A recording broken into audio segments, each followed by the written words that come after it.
NBC presents Frank Lovejoy in Night Beat.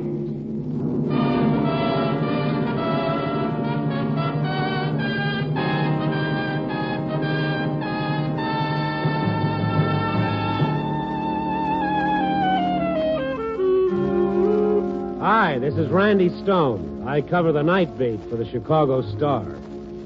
Some people think I live upside down, night where day ought to be. Funny, it's all a matter of perspective. Night, that's when the city comes to life, full of promise, tantalizing. Take North Clark Street, for instance, with its honky-tonks, dives that call themselves nightclubs, its shabby little joints, its entertainers who've slipped, its second-raters who never made the grade in the first place, all of them pushing and shoving to keep alive and get a few laughs. Some of them getting their kicks the hard way, no matter what they cost. Some of them not getting any kicks at all. In the daytime, it's a sad-looking street. At night, though, when it steps into the tinsel spotlight, it's alive, it's kicking, and it's full of people. And that's what draws me to it. I stood on the corner and I watched them. A little chorus girl hurrying across the street, eating a candy bar. Two dignified old Chinese walking one in back of the other. And a gang of college kids out to explore the big wicked city at night. And a street full of impatient drivers. The plain, dowdy-looking little old man fighting his way through the traffic carrying a small black case. Out of sheer habit, I cataloged him. A Salvation Army captain in mufti, or a veterinarian. And a wild driver playing tic-tac-toe with the morgue, careening around the corner. Pedestrians jumped out of his way, all but the old guy.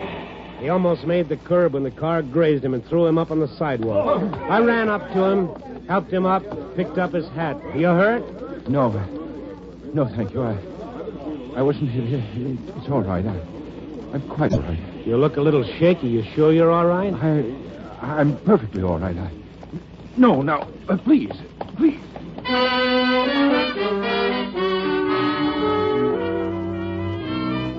He broke away from me and pushed through the crowd that was no longer interested and scurried away close to the buildings with a kind of frightened dignity, hugging his bookcase to him. His gleaming bald head reflecting the gaudy lights of the joints and the bars like starboard and port. Kind of a funny old duck. I started to turn away when I realized I was still holding his hat, and I called after him. Hey! He didn't hear me, so I took after him. He was half a block ahead and still hurrying. He turned into one of the joints. When I got closer, I saw it was called the Glamour Palace, and it guaranteed on the outside the hottest Dixieland in town. While inside, a piano player was making desultory passes at a keyboard.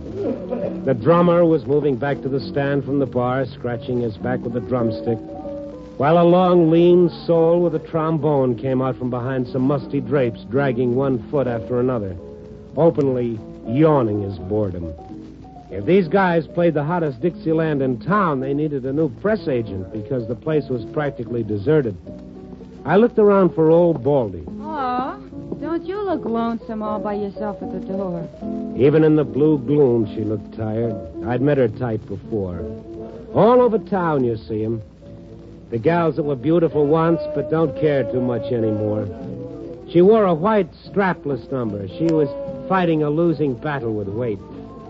And her hair, in spite of a mass of small blonde curls piled over the part, showed at least 2 weeks behind on the bleach. Well, don't be shy. Come on in. We're friendly here, honey. I'll bet you are. I'm Stella. You can check your hat over there. Oh, this isn't my hat. Belongs to a fella just came in here. In here? Yeah, just a minute ago. Small guy, kind of old, in a black suit, bald-headed, glasses. Nobody's come in here for an hour, except you. Stick around. What are you drinking, honey? Easy on the lapels, honey. Suit needs a press, but I like my tailor to do it. How come we're not going to be friends? Well, that's not what I came for. Sure you didn't see him? Kind of a mousy-looking man? If you'd said rat now, that'd fit most anybody in the joint. I'm positive he came in here. All these traps look alike. He probably went in next door. And if you got any discrimination, you won't stay here either. Confidentially, the drinks are watered. It's obvious you don't own any stock in this place. If I did, brother, I'd dump it.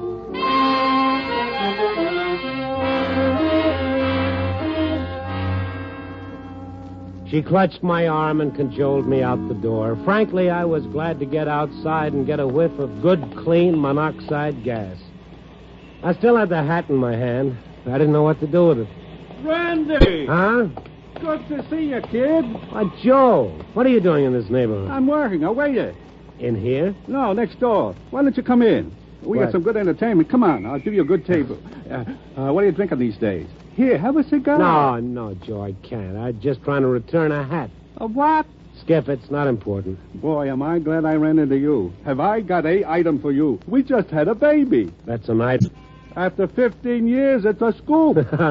Okay, I'll make a note of it. Here's a pencil. No, I got one. I got him in my pocket. His name is Francis Xavier McGuire. He weighed 9 pounds, 14 ounces, 23 inches long, and the doctor said... Wait a minute. What's the matter, kid? Well, how do you like that?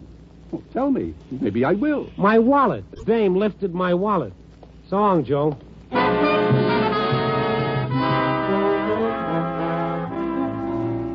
The old lapel routine. To think I'd stood still for that chromo. It wasn't just the wallet. My press card was injured. I had a lot of dialogue for little Stella and very anxious to deliver same. I opened the door of the Glamour Palace and it hit me in the face.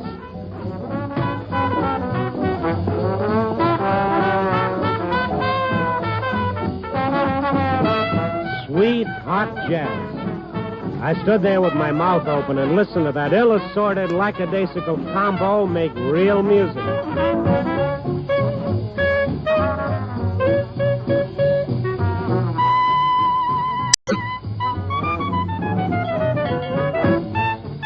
But it wasn't just the combo that threw me. I've heard a lot of jazz. It was the clarinet. Old Baldy, the guy I've been trying to return the hat to, the little man that wasn't supposed to be here, standing on that platform, blowing that licorice stick like he'd been born with it in his mouth. And I'd pegged him with the Salvation Army.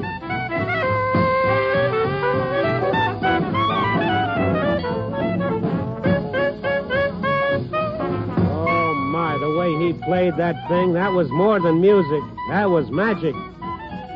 Even Stella Girl was captured by it. She and the aging Atlas who tended bar were drinking it in like a couple of kids seeing their first hop-along. I walked over to them just as the number was ending.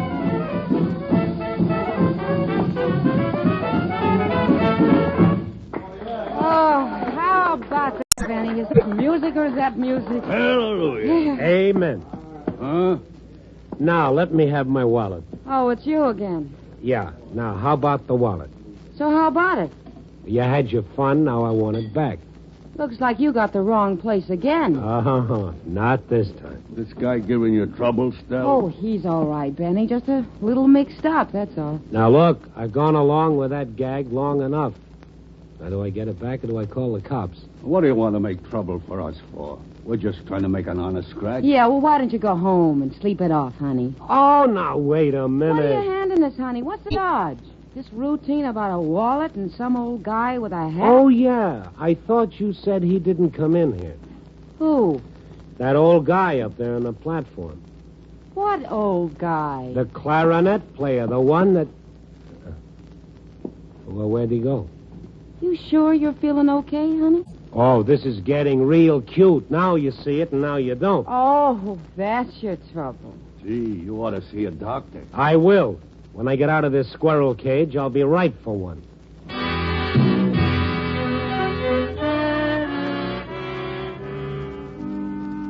Stella fastened herself to my arm, but I brushed her off and went to the bandstand. The piano player, strictly a bot character with no expression on his emaciated face, his nervous fingers pulling harmonics out of the keys. He was obviously the leader. What's your pleasure, man? Clarinet. Oh, yeah, sweet reed. Real sweet. Yeah. Where is he? Did you hear me? What's that you say, man? I want to talk to your clarinet player. Oh, don't have one. Never had one, man. You're going around in circles, Stone. Stone? You're caught in a revolving door, honey. You might get your nose caught. How did you know my name is Stone? I'm psychic. Well, I'm very happy for you. What happened to old Baldy? He turned into a mountain in California. Mm-hmm. I'm not convinced. No? Benny, Yeah, Stella. this guy won't convince. Maybe you ought to impress him.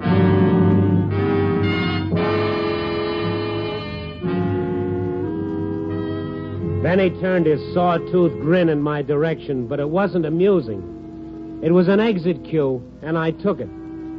I bowed goodnight to the lady and walked out the door. I didn't believe them. I didn't believe a word they'd said, but I was convinced. I was out on the sidewalk, minus a wallet and plus a gray fedora that didn't belong to me, and it was too small anyway. I couldn't figure it out. You start out doing a good deed, end up in a maze of mirrors. Well, why? Now, what was so special about old Baldy? Why were they all pretend? Because that's what they were doing. There was no doubt about it. But why? That's what I was thinking as I passed up the alley. Mister, please. May I have my hat? You what? And there he was, hugging the shadows of the alley and clutching his black case to him. Old Baldy, the clarinet player. I said, may I please have my hat? Why, sure. Thank you. And, here's your wallet. What? How did you get it? It's not important. Oh, I think it is. Please, I wouldn't want there to be any trouble or any publicity. Stella's such a wonderful girl. She shouldn't have taken such a risk for me, but then she's like that. Warm, generous, always worrying about the other person. Stella? Oh, yes, a fine woman. I hope getting your wallet back will take care of your inconvenience. I'm sure you'll find everything satisfactory inside. Now, if you'll just be good enough to forget about the whole Wait a thing. minute. Now, what's the rush? Let's not hang out here in the alley. Let's go someplace and talk. Oh, no, I couldn't. Now, wait a minute. I want to ask you some questions. Questions? What about? Well, like about music. Clarinet. How long you been playing it? A long time. I have your word now, haven't I, that you won't make any trouble? None of this will be in the newspapers? How can I write about something I don't understand? Sorry. Oh, now, wait a minute.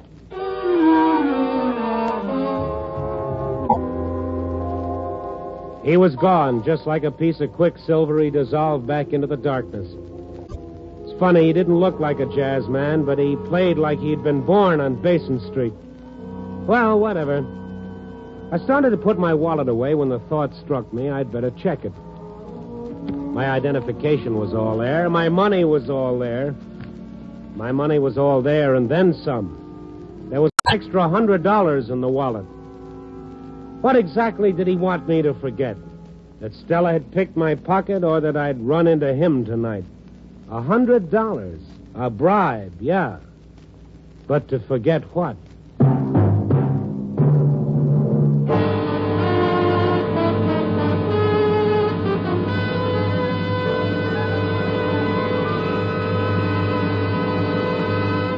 NBC is bringing you Night Beat and Frank Lovejoy as Randy Stone.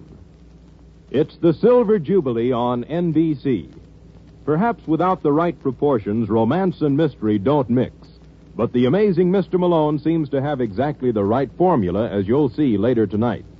Then Herbert Marshall brings you a tale of intrigue as told by the man called X. Of course, Pagon will be along to assist Ken Thurston, international adventurer. And just a word about a new show. On July 1st, Martin Caine, Private Eye, joins the Sunday mystery lineup on this station with Lloyd Nolan in the top role. The chimes are your invitation.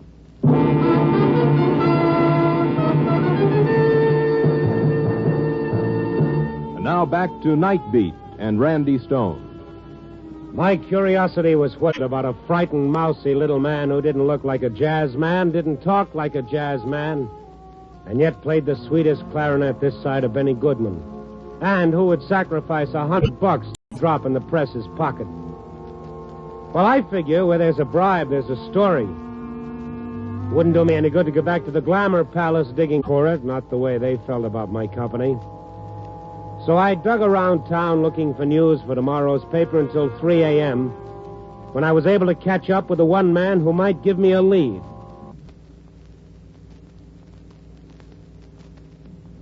The Beef.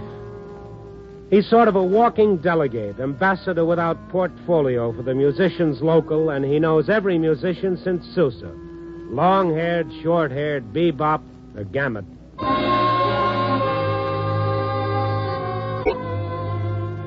I found him where he stops in every night, year in and year out, in an all-night drugstore in the last booth. He calls it his office, and to all intents and purposes, it is.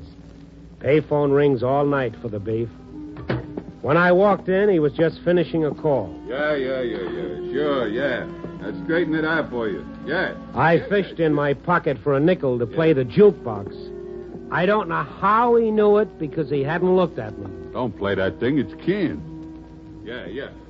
He dug around in his pockets for a piece of paper, brought out half a dozen scraps of envelopes that were covered with notations. I got it.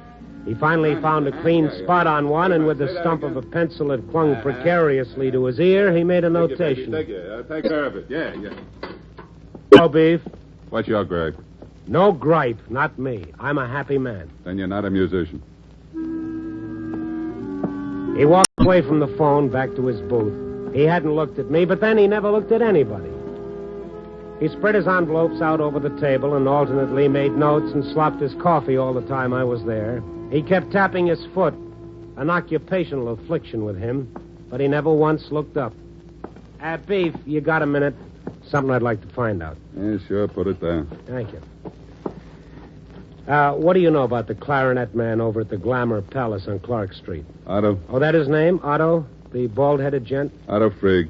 Uh-huh. Where's he from? Who knows? You're not going to tell me you don't know where he gets his pants pressed and where he buys his reeds. I know that. He presses them himself, Natch. He's a musician, ain't he? And he buys his reeds at Lyon and Healy. Did you notice his instrument? Clarinet. Did you see the kind it is? Judging from the way he hangs onto that case, I'd say it was uranium. It's a buffet. I thought that was a lunch. I thought you newspaper guys were supposed to know everything. No, not quite. What's a buffet? Just the best gobstick in the world. Made in France. Cost a wad of dough. Well, that's interesting. He plays in a cheap joint where he works for the minimum with a premium instrument. This answers all your questions? Oh, you're not even warned yet. How long has he been in Chicago, and what do you know about him? Transferred from St. Louis, worked around as a casual for a while. Been around 7, 8 months, I guess. Belongs to the union about 2 years. You mean the local? No, I mean the union.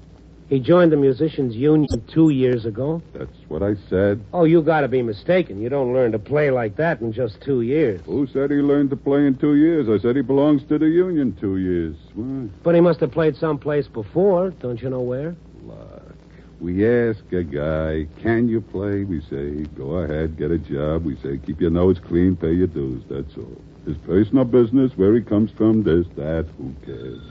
That's the matter. Oh, wait a minute. If I wanted to see Otto Frigg again and I had an allergy about going back to the Glamour Palace, where would I look? Now, you might try to jam. They got a red-hot session going tonight. It's only a couple of blocks from here. You can't miss it. It's on the corner of Mattis. Sooner or later, they'll all end up at the Big Bake. That's phone. Relax, baby. It'll keep. Thanks. Look, will they let me in? Just tell them the Beef sends you. Hello. What's the gripe?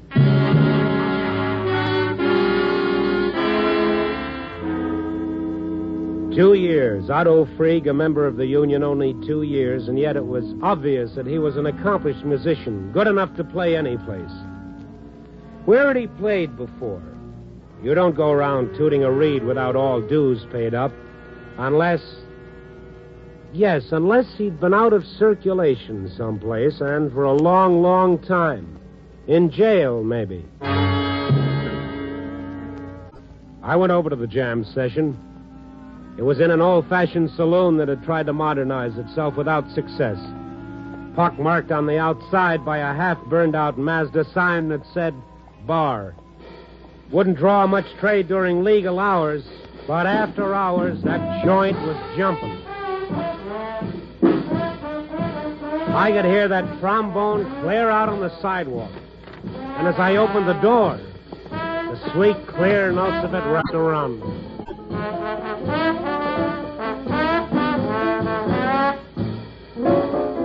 One by one, the others joined him. Trumpet, bass. Oh, what a sweet horn.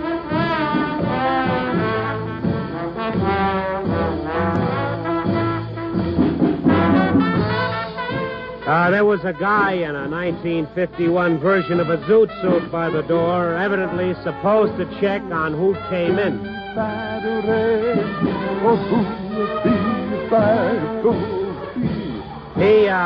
He didn't pay any attention to me. Man, he was living. They had a good beat going, a real good beat.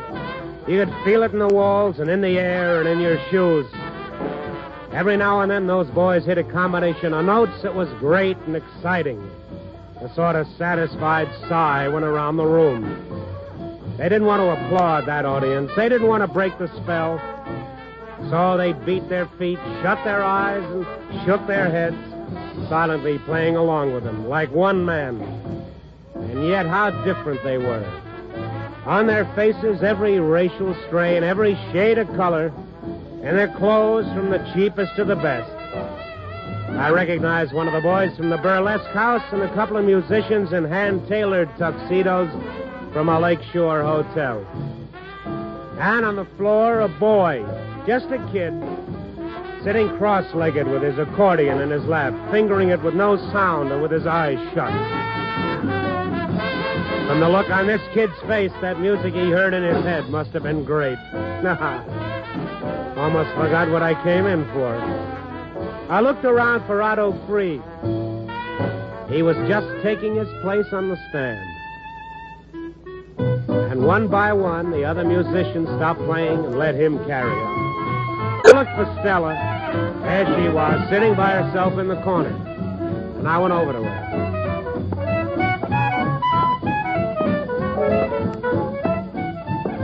Hi. Huh? What are you doing here? Oh, I like music. Mind if I sit with you? It's a free country, I guess. Thanks. Just listen to him. He's good. Good. He's a cockeyed genius. Yet he plays in a honky-tonk. So what? Oh, so nothing. Like you say, it's a free country. Just a little peculiar, that's all. Like he was hiding or running away from something. Why don't you get lost? You got your wallet back. I got too much of it back. Huh? Otto gave me too much change. Otto? Uh-huh. Otto Fried. Member of Musicians Union only 2 years. Where was he before that, Stella? Why can't you leave him alone? Did he ever do anything to you? Why did you take my wallet?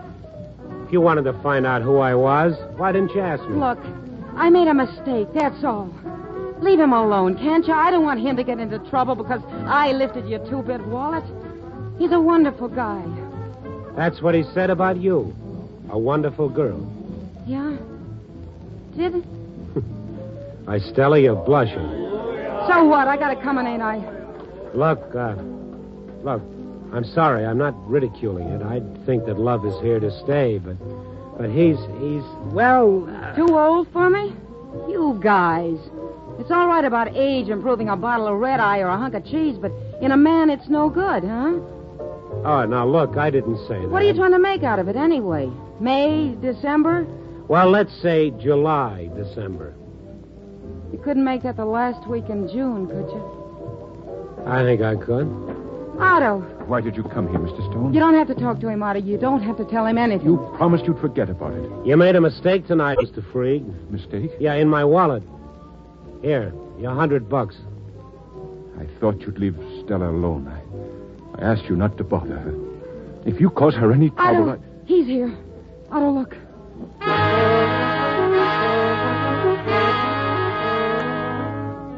She was looking beyond me toward the door, panic on her face.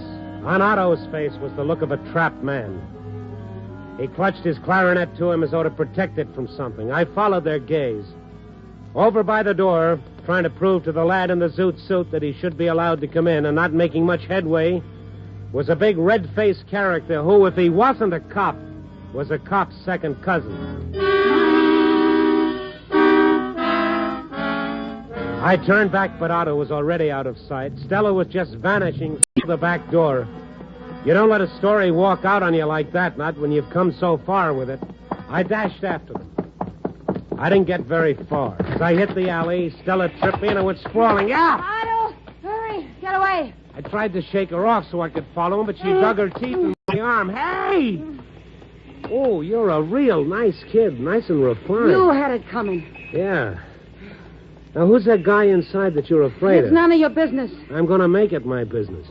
I'll find out one way or another. He's a detective. Oh. Well, what are they after him for? What's it to you? So he's on the lam. It's no skin off your nose. I'm a newspaper man. This won't sell papers. Please, Stone, please, leave us alone. What do you want to do, crucify us? He's the first guy I ever knew who didn't treat me like I was a blue note. What's the trouble with you guys? Dig till you grind up the dirt. Are you going to tell me, Stella, or do I call that Seamus inside? Go ahead, call him. He's not after me.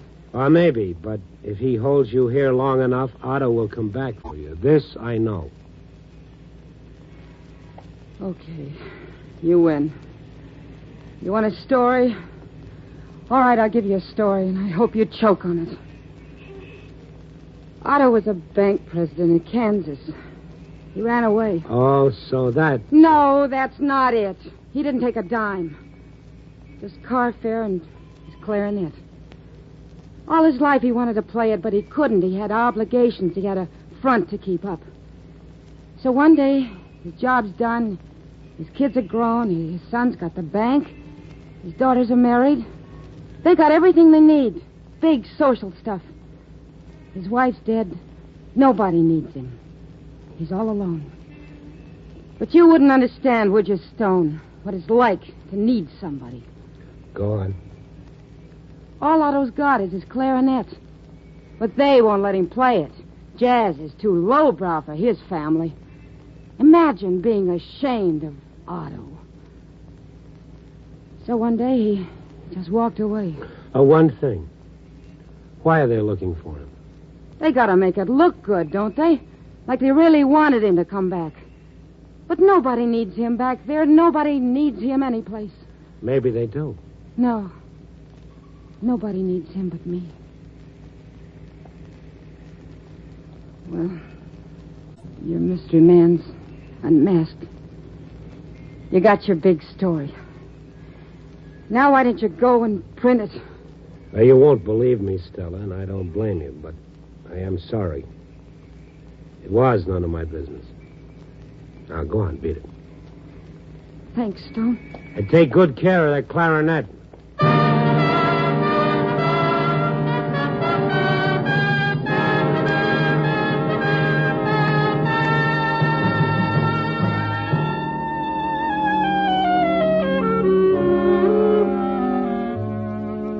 Stella and Otto. What a twosome. What a story. Only I can't use it, so I fill up my column with dribs and drabs. I write abstractly about people making up the city, about the fireman having a smoker, about a cigarette girl putting her brother through college, about Joe McGuire's new kid. I gave him a whole paragraph. That ought to make him happy. But all the time that music is going through my head. From now on, every time I hear a jazz combo, I'll think about Otto Freig playing that clarinet, coaxing sounds out of it that can't be put on paper. And having the fun he always missed with that tough little two-toned blonde listening with her heart. Yeah, people. Great institution. Copy, boy.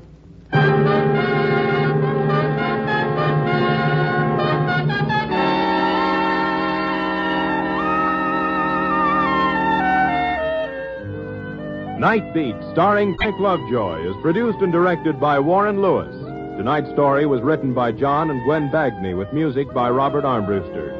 Featured in tonight's cast were Bill Johnstone as Otto, Georgia Ellis as Stella, Hy Averback as the piano man, Ed Max as the Beef, and Herb Butterfield as Joe. Frank Lovejoy can currently be seen co-starring with Joan Crawford and Robert Young in Warner Brothers' Goodbye, My Fancy.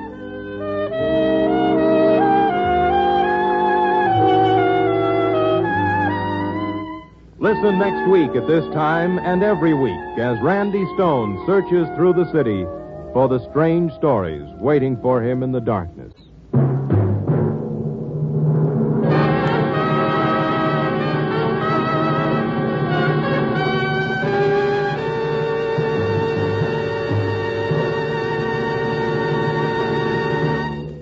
Night Beat came to you from Hollywood.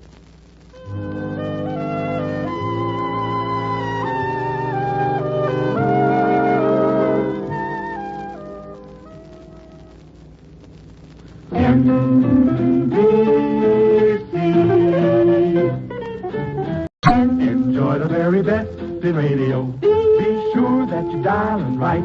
Be like the very best in radio. Morning, noon, and night is from this station. Morning, noon, and night, NBC. Hear the amazing Mr. Malone tonight on NBC.